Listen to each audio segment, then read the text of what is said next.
अभ्यास का महत्व प्राचीन समय में विद्यार्थी गुरुकुल में रहकर ही पढ़ा करते थे। बच्चे को शिक्षा ग्रहण करने के लिए गुरुकुल में भेजा जाता था। बच्चे गुरुकुल में गुरु के सानिध्य में आश्रम की देखभाल किया करते थे और अध्ययन भी किया करते थे। वरदराज को भी सभी की तरह गुरुकुल भेज दिया गया। वहां आश्रम में अपने साथियों के साथ घुलने मिलने लगा, लेकिन वह पढ़ने में बहुत ही कमजोर था। गुरुजी की कोई भी बात उसके बहुत कम समझ में आती थी। इस कारण सभी के बीच वह उपहास का कारण बनता है। उसके सारे साथी अगली कक्षा में चले गए, लेकिन वो आगे नहीं बढ़ पाया। गुरुजी जी ने भी आखिर हार मानकर उसे बोला, बेटा वरदराज, मैंने सारे प्रयास करके देख लिए हैं। अब यही उचित होगा कि तुम यहाँ अपना समय बर्बाद मत करो। अपने घर चले जाओ और घर वालों की काम में मदद करो। वरदराज ने भी सोचा कि शायद विद्या मेरी किस्मत में नहीं है, और भारी मन से गुरुकुल से घर के लिए निकल गया। दोपहर का समय था।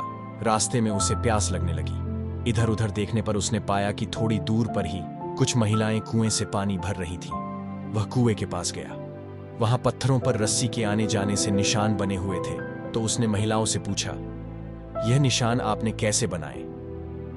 तो एक महिला ने जवाब दिया, बेटे, यह निशान हमने नहीं बनाए। यह तो पानी खींचते समय इस कोमल रस्सी के बार बार आने जाने से ठोस पत्थर पर भी ऐसे निशान बन गए हैं। वरदराज सोच में पड़ गया। उसने विचार किया कि जब एक कोमल से रस्सी के बार बार आने जाने से एक ठोस पत्थर पर गहरे निशान बन सकते हैं, तो निरंतर अभ्यास से मैं विद्या ग्रहण क्यों नहीं कर सकता। वरदराज ढेर सारे उत्साह के साथ वापस गुरुकुल आया और अथक कड़ी मेहनत की। गुरुजी ने भी खुश होकर भरपूर सहयोग किया।